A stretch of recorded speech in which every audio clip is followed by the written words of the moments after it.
Hello everyone, welcome at our regular core protocol sync. On Tuesdays, we'll talk about the changes to the protocol from last week and plans for the nearest future. Lucian, do you want to start on the backend? Yeah, sure. Let me share my screen. Okay. Can you see my screen? Yes. Okay, great. So during the last week, there are a couple of pairs. So some of them are just minor changes, which are useful for the Gemini, to clean up the zero screen time, remove some useless codes, and prepare the Gemini config, something like that. The main changes, I think, are two patches, to fix some issues regarding the keyboard execution that were discovered when I testing the execution chain locally. So it's those two pairs. One is one is this one. Previously, I made a mistake that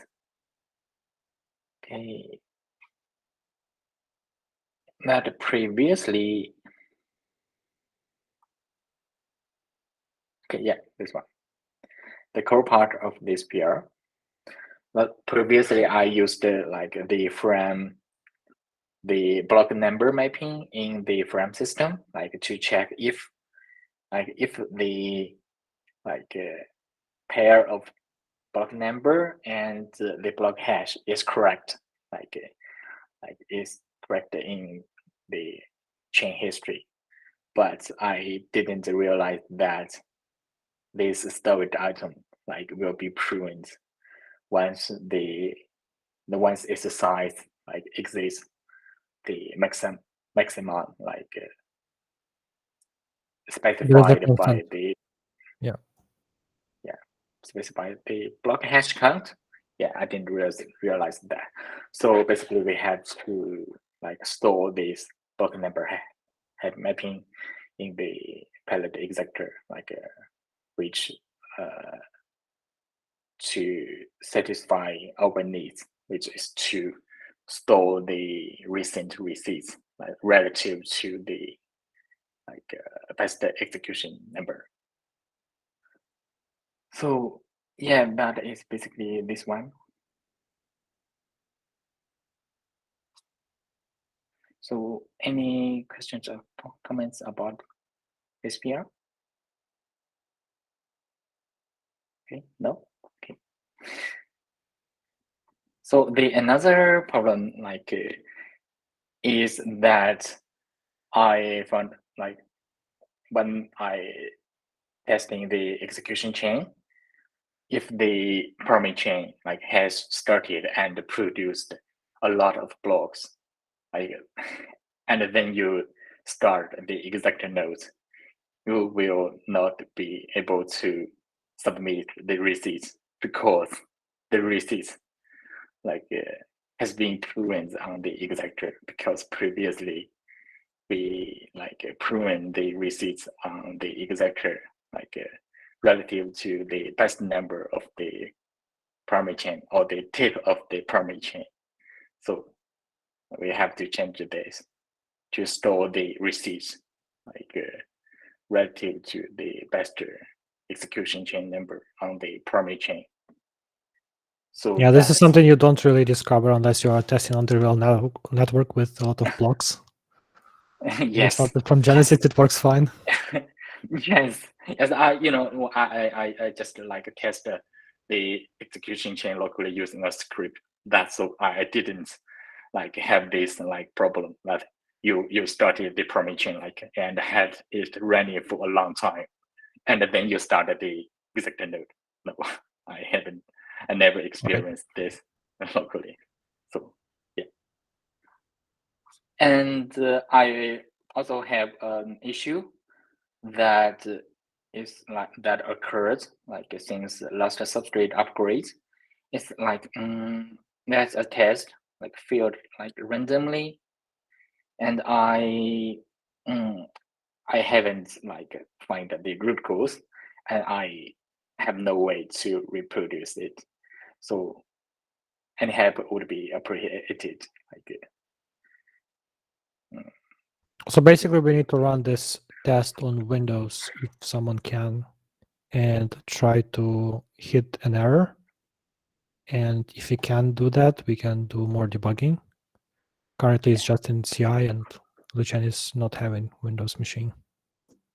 yeah, and it's like kind of random. It's not deterministic. So maybe Well, that's it why can. I wanted to use like local or like virtual networking instead of real one to avoid these like edge cases, but at the same time, I Yeah, don't know. makes sense. There are some race So conditions probably. yeah, maybe. So if you like before we find the root cause and fix it, if the theory fails like because of this one, you know just restart the CI. That's what we can do right now. Yeah, that's all my updates on the work things last week. And regarding the like fraud-proof implementation on the client side, I had a look today, and I realized that basically we need some like currently the transaction pool. Whenever the transaction pool receives an extrinsic from the outside, it will like calls into the runtime to verify this transaction. So we kind of need some way that is like totally invoked on the client side without like having to like calling into the runtime to verify this extrinsic for the fraud proof. Currently, it's not supported in Substrate. I believe. Yeah, I We have a similar challenge with voting. So right now we have a piece inside of that solution to the challenge embedded, but that means we have plus 4 kilobytes in every solution and every header. We want to decouple that. And on the block side, that's like a little bit easier. Once we customize the network sync, we can like work around it somehow. However, on the transaction side, I was hitting the same kind of mental challenge. If you have this validate unsigned thing, how do we actually access a piece which is not in the runtime, but we need it to verify, right? Yeah. It almost means like we need to intercept that transaction. So I think the workaround would be to use some kind of custom gossip protocol just to transmit these special extrinsics instead of going through the regular transaction pool, and just inject it into a transaction pool as non gossiping transaction or like non-propagating transaction. But that is kind of suboptimal. So it would be nice if you can have something like inherent data available there, so you can like inject some kind of extra information if necessary. I don't know. Maybe something for Substrate to extend. So my current idea is to like extend the transaction pool. You know, the current behavior is like the transaction pool has only one way to verify the transaction, which like depends on the runtime. Like you use the runtime API to verify this transaction. If we have another way, like which is a verify function, like which is on the client totally, maybe like before this runtime verification, so that But we can. you would still need some kind of runtime API to at least distinguish different transactions, right? Yes, but that is like much lightweight, I believe. Most of the logic can be put on the client, and you only need to like interpret like this like extrinsic is pointing to which core, right? Okay. Is it not possible to actually inject that into an off-chain storage before calling the runtime, and then runtime will ideally talk to off-chain and get that piece? You cannot call into the off-chain from the block execution. Yeah. Okay. It's only the other way around. You can send something, but you cannot like request it. So yeah, that's my current idea. I might post an issue or like Stack Overflow maybe. I think about it and have a discussion with the pair guys. Maybe, yeah. Okay, can you remind me what kind of information you need from the client there? Basically, we just need to determine, like, decide the extrinsic type, like which core, like we are targeting, so that we can extract okay. the necessary. I understand that, but if you are doing verification in the runtime, why did Nope, you need to make a host call? Like, what kind of Nope. information you try to query? Nope, I won't do the verification in the runtime. I only need to know that which core the extrinsic is points to. I understand. Points to. I mean the old implementation when you did have it in the runtime in the host okay. call. What kind of information did you need it? I don't remember. Just what was it? You know, the further verification is a client only function. It's not implemented in Oh, right. OSDD. You needed to do a whole bunch of stuff. Okay. Yeah. Okay, that's fair.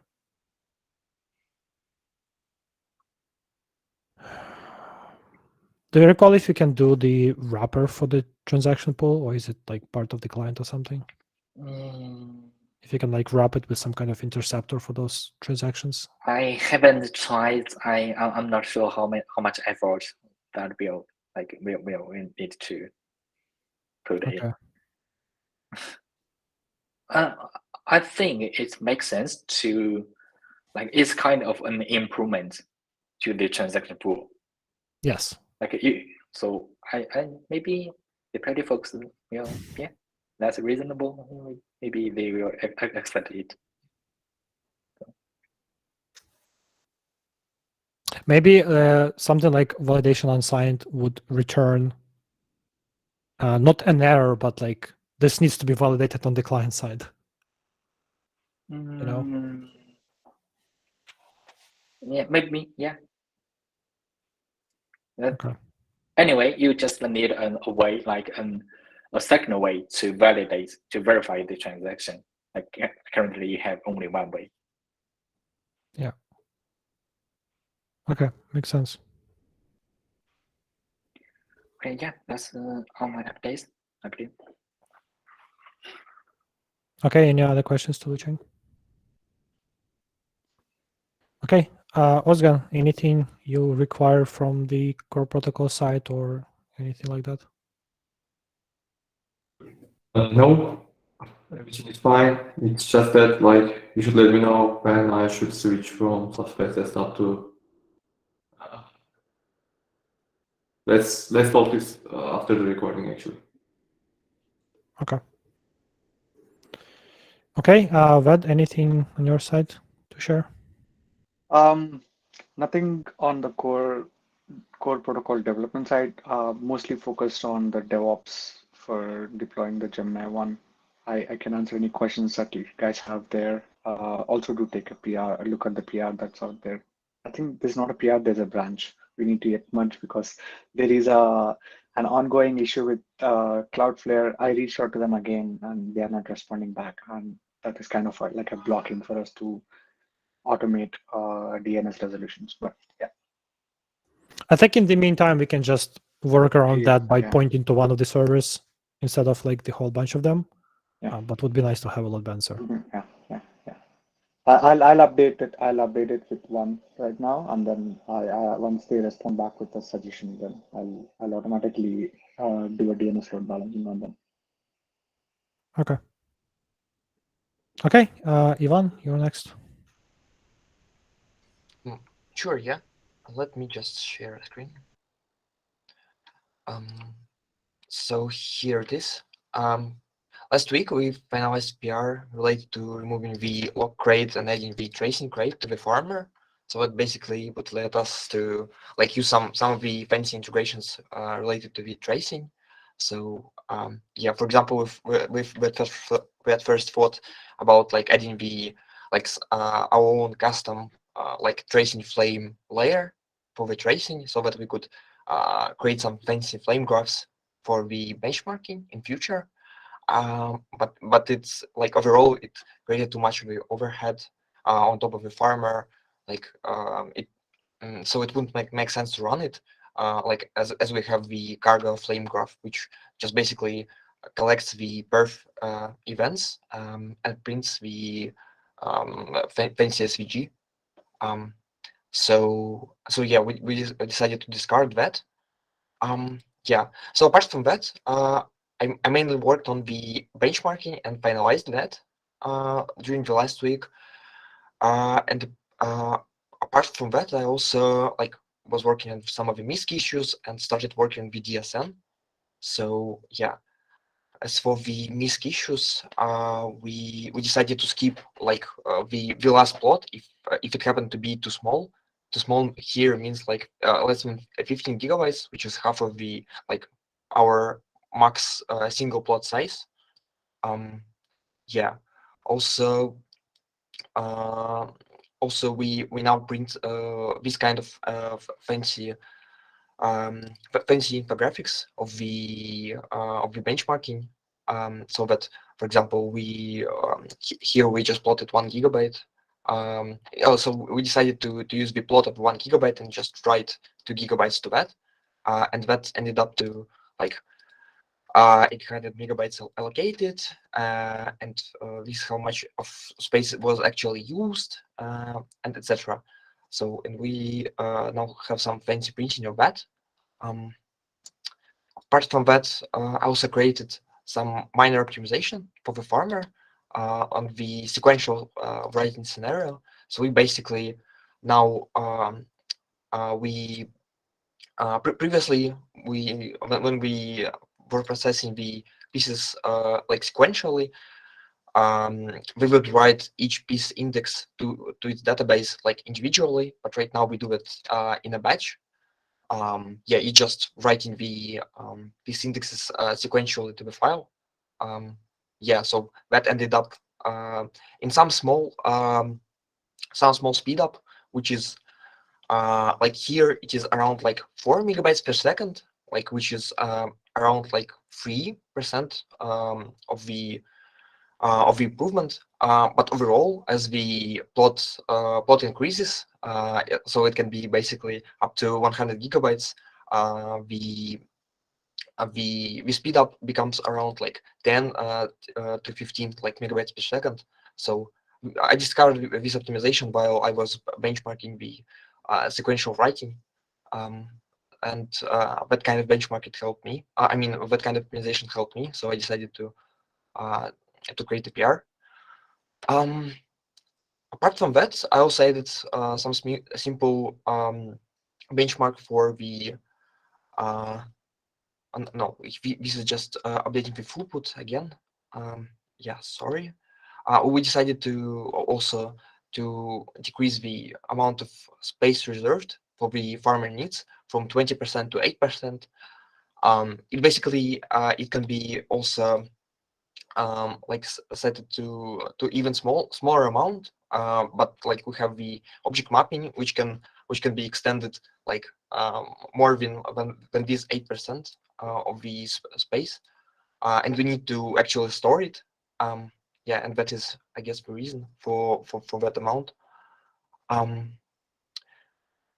It's a bit conservative. We will decrease it later. We just need to be absolutely sure we will not go outside of that range. So yeah, be careful. Yeah, I mean that the object mapping can be increased. I mean, we can just pollute the blockchain with the object mappings, and that will also pollute this extra storage which we need. Yes, we but can exceed it. We will limit what object mappings you store and how many of them you store, so you'll not store everything. Oh, And if you create them, you should be paying for them. So that will be another solution to the problem. Shouldn't yeah. be free. Okay. I guess that would be better. Yeah, if it could be incentivized to store that. Yeah. Also, I created the benchmark for a commitment. So and also run it. There is a thread in the engineering chat on how it went, like on the 1 terabyte plot. It was around it took around 2 hours for me, running the actual recommitment in the background. Yeah. So here's how report looks. We just have one more line of how much recommitment took. For this 10 gigabyte plot, it took around 10 seconds. So we just run it after the writing of all the pieces to the plot.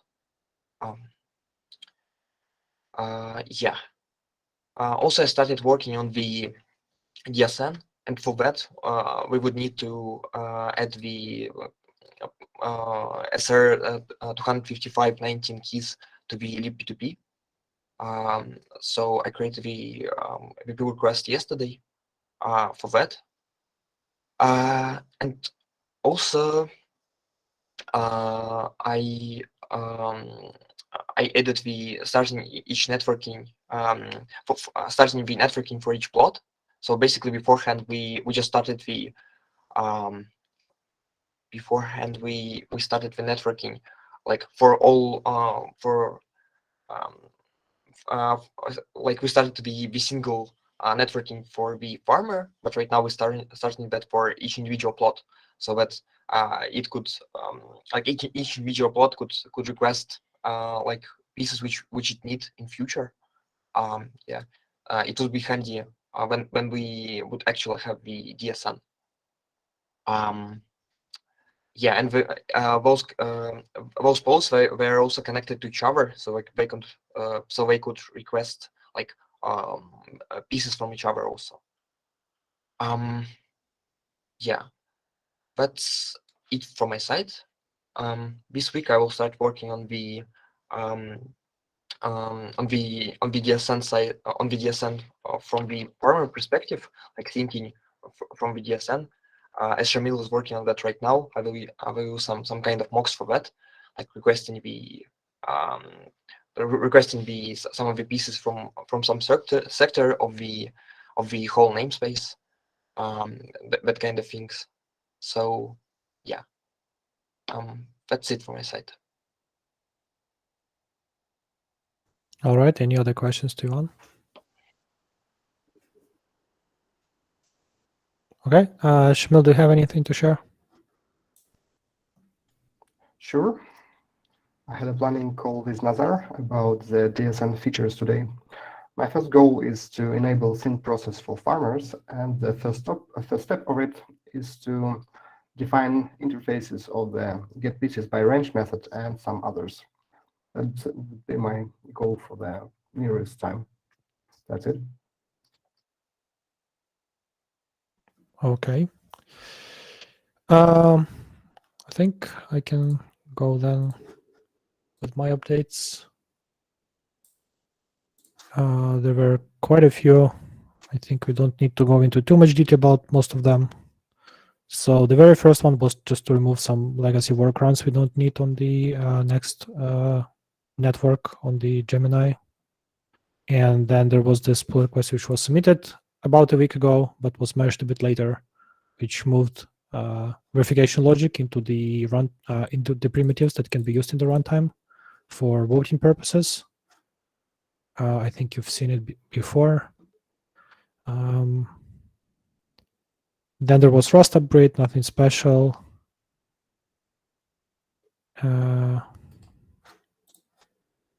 This.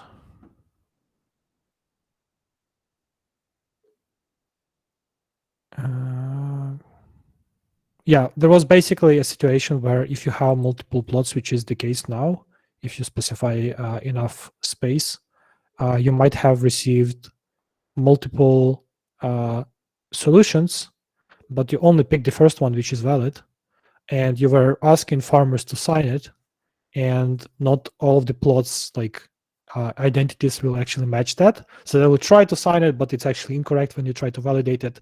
So I had to add into the block signing identification a public key, such that individual plots on the farmer can distinguish whether they should try to sign it or not in the first place. So that was like a small workaround to just avoid having a lot of warnings. Then this is minor. Then there was a small typo that was discarding plots if it was just one plot, just small fix. There was an interesting problem which only appeared after upgrading Substrate. Turns out all Substrate didn't really handle subscription leakage. There wasn't any limit on that, but we had subscription leakage on the farmer side. The basic reason for that was that in the client that we had, RPC client for the node, we had these wrappers that were basically waiting for subscription to end. And until it's finished, it was just trying to forward messages. And from this method, let's say, subscribe to slot info, we were returning receiver. So basically, when this receiver is dropped, there is no way for this loop to stop ever. And that means that the subscription is never dropped. And that in turn means that the subscription is never canceled on the node side. And it was not the big deal for like slot info because we basically never cancel it, even though it might be useful for the desktop application when it wants to restart. But it was a problem for the block signing because we are signing every time we have a solution. So when you are testing locally or for some reason you have a lot of space and you solve often, every single block signing request will basically get stuck and never close. And with Substrate upgrade, there is a limit of 1024 of those subscriptions. Once you reach it, you cannot subscribe anymore. So that was discovered an interesting problem. So I had to change the interface here to just return some abstract stream. And the subscription itself actually implements this stream. So whenever we signed one block and we exit the loop, instead of dropping the receiver here, we drop the subscription itself, which means it will be unsubscribed and we don't have the problem. So that was an interesting discovery with Substrate upgrade. It was nice that they handle it. It's kind of disappointing that they didn't handle it before, but oh well, what we can do about it. Any question here? Okay. Snapshot build improvements. Yeah, I was trying to implement EH64 support. It does kind of work. It just takes forever. And that's why it's not really practical. But there were some CI updates that actually make it possible. Not sure we will have it enabled at this time, but hopefully when we have EH64 workers, that would be really easy to do.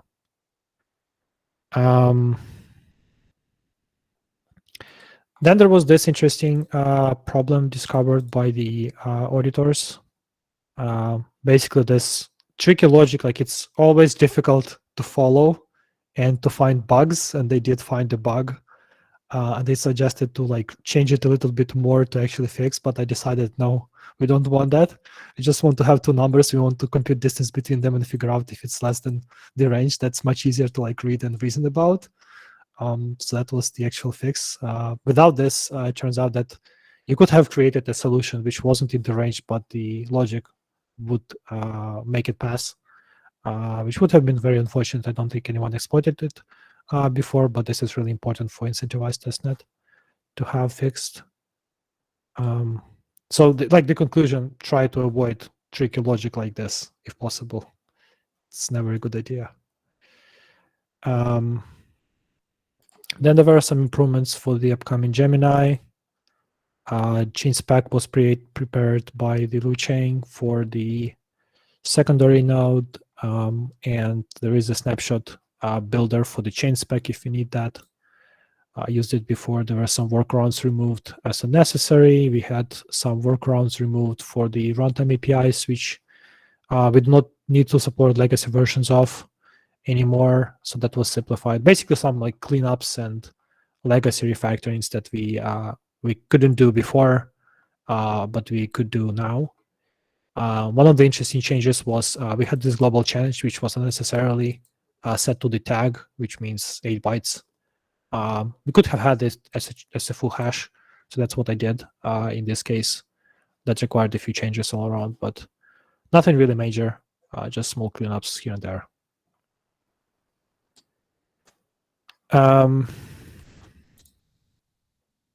Yeah, this was another small thing. It was creating 100 times more plots instead of 100 times less plots, which was really surprising to me when I tried to run it, but yeah. Sorry, yeah. I thought I pushed the fix of it. Yeah. Then I did some tweaks to the farmer CLI I wanted to do for a long time. So I wanted to have TMP because for local development, I usually have like a multi-command in CLI, which I run to delete the old plot first and then create a new one. So basically right now we have --TMP flag. It will create a temporary directory. And also I did some other changes. So I had a few commands before for like farming, and then we have a wipe command and bench command, and all of them had this custom path parameter which you can specify, which is really the same parameter. So I decided to move it into the like separate parameter here and call it base path, similar to how it's called in the substrate. So it's a little bit more consistent. And also added TMP flag to that and removed corresponding flags from individual commands. So it's like a shared parameter now. And also on top of that, I've added the default value for it. So we don't need to have handling for the option case anymore. And if you actually print the help message, it will show the path which is specific to like your account in your operating system. You can see where it actually is by default, instead of just saying this is system default, go figure out where it actually is. So I think it should be also helpful in that sense. And I made these two conflict with each other, so we can only specify one.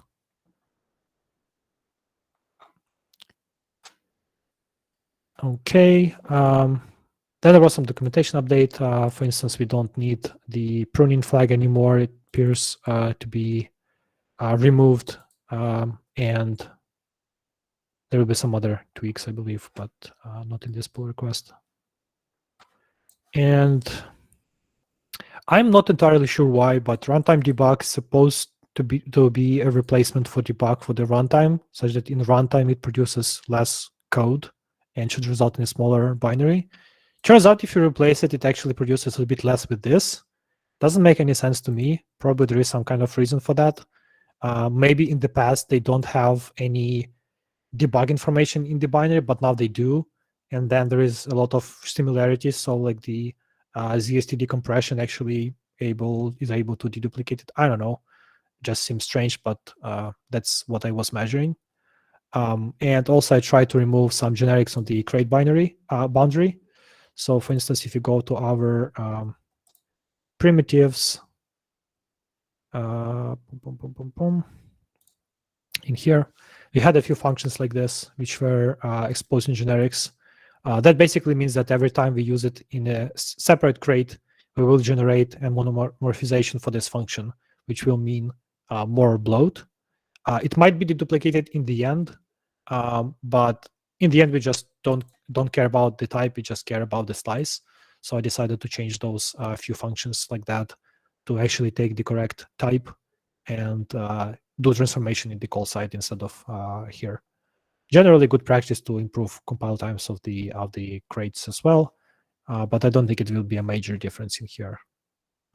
I believe it was also a little bit smaller, so that was a nice thing, but it's like, I don't know, a kilobyte or something on 0.5 megabyte build. Any comments about this? All right. The star of the show, of course, is the big pull request that everyone is reviewing for the second day already,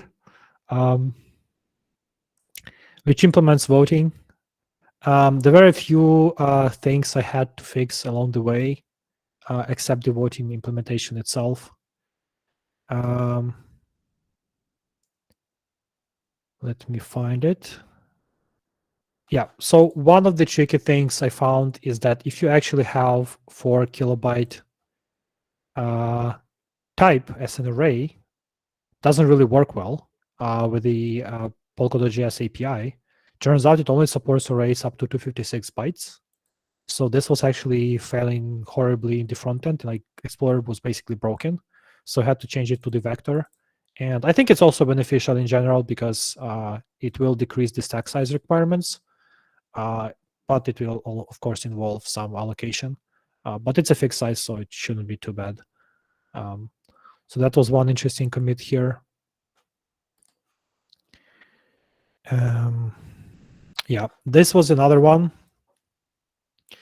So in types, we have addresses for like accounts as just U64. And that's fine. But our types, let me find where it is. I think here. We had in devote and also in here, I believe. Oh, let me find it. Sorry, it should be in the primitives.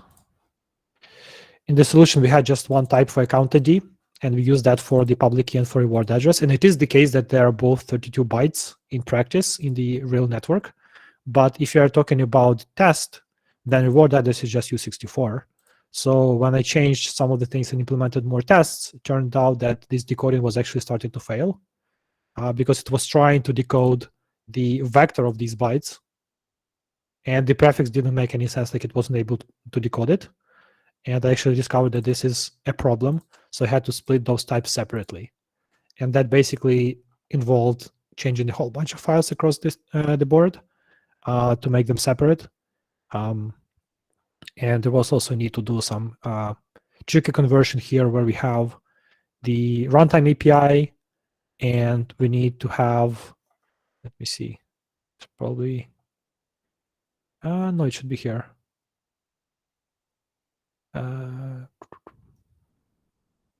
Yeah, so we had a solution that we were receiving, and that solution had one type because like on the outside, we care about the farmer public key, but internally it's a generic. And when we are actually substituting it in the runtime, that type is the account ID 32, or more specifically account ID, which has an account ID 32 as internal data type storage. So they're like physically distinctly different types, even though they have the same size. So I had to implement this into reward address format function, which basically takes the type, which can convert from and to between those two types. This was like a destination, and I had to write this like small conversion utility, such that we can transform vote, which uses different types of the reward address in the solution that have basically compatible size.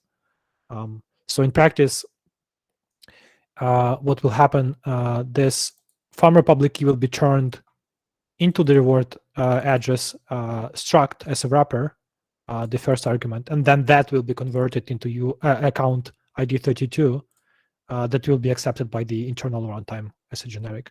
So just a bit of trickery that had to be done to actually make it compile. But otherwise, the rest of the palettes, for instance, if you go to the palette Subspace, it no longer cares about the farmer public key in this place. It just can accept the type. And okay, this is the test, I think. Yeah, it's a mock. And here you had initialization function.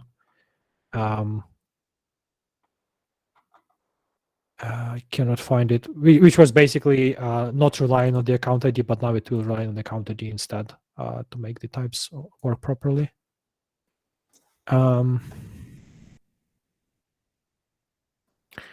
What else was interesting here? Yeah, one more thing. It's generally not great to use floats in consensus. It's prone to errors. So I decided to rewrite this function for solution range adjustment to the use of integers. Like a minor thing, but I think it's important. So I just put it in here.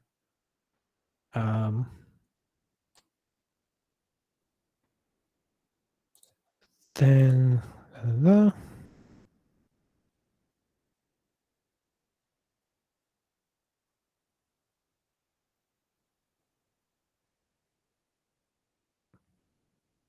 yeah, I think those are the primary changes here. Just some background on top of the voting itself that was implemented, just found a few problems along the way that had to be fixed.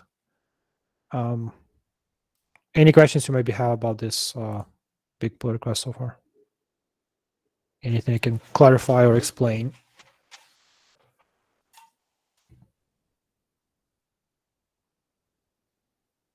No. Okay. Yeah, I think those are all of the things for me from the past week. This week, I hope to get some reviews on this pull request and then do some more preparation. There are some still fixes that need to be done on this pull request.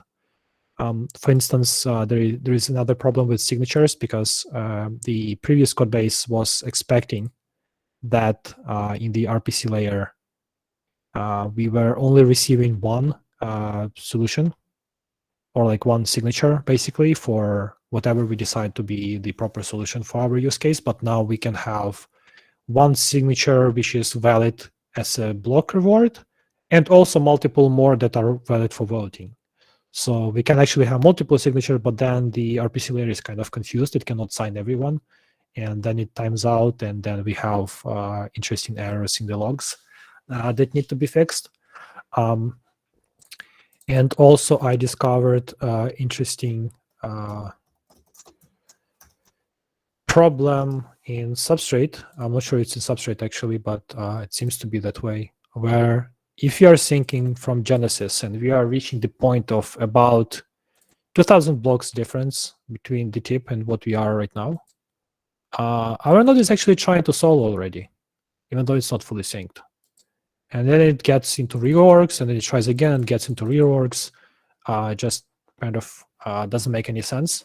I'm not sure what is happening. The Substrate code does actually check that there is a major sync happening. If that is the case, it will not try to solve, but somehow it still does it here.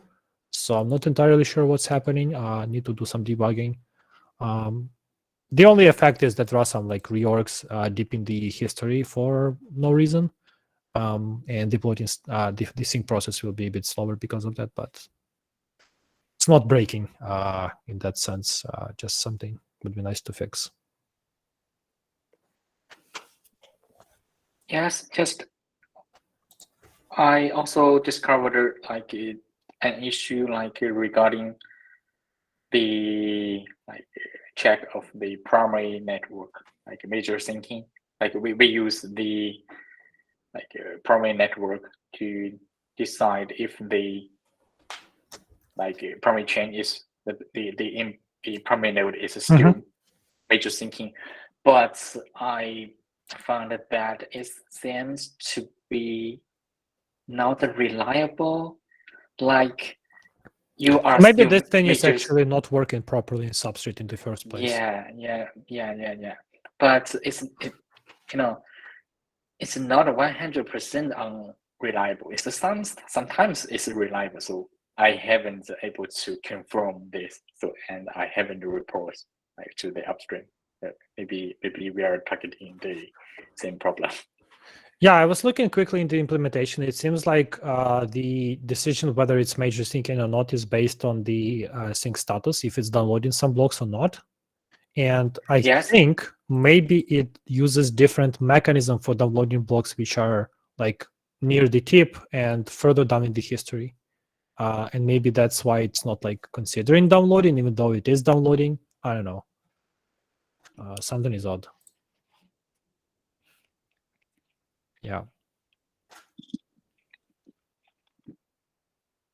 Yeah, we'll have to debug that one.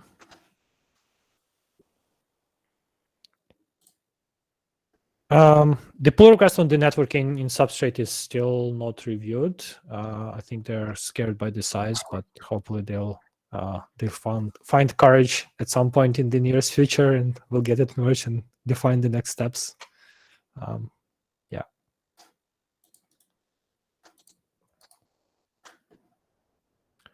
All right, I think that's all for today then, unless anyone has anything to share. Okay. Thanks everyone on YouTube for watching. We'll see you next week, same time, same place.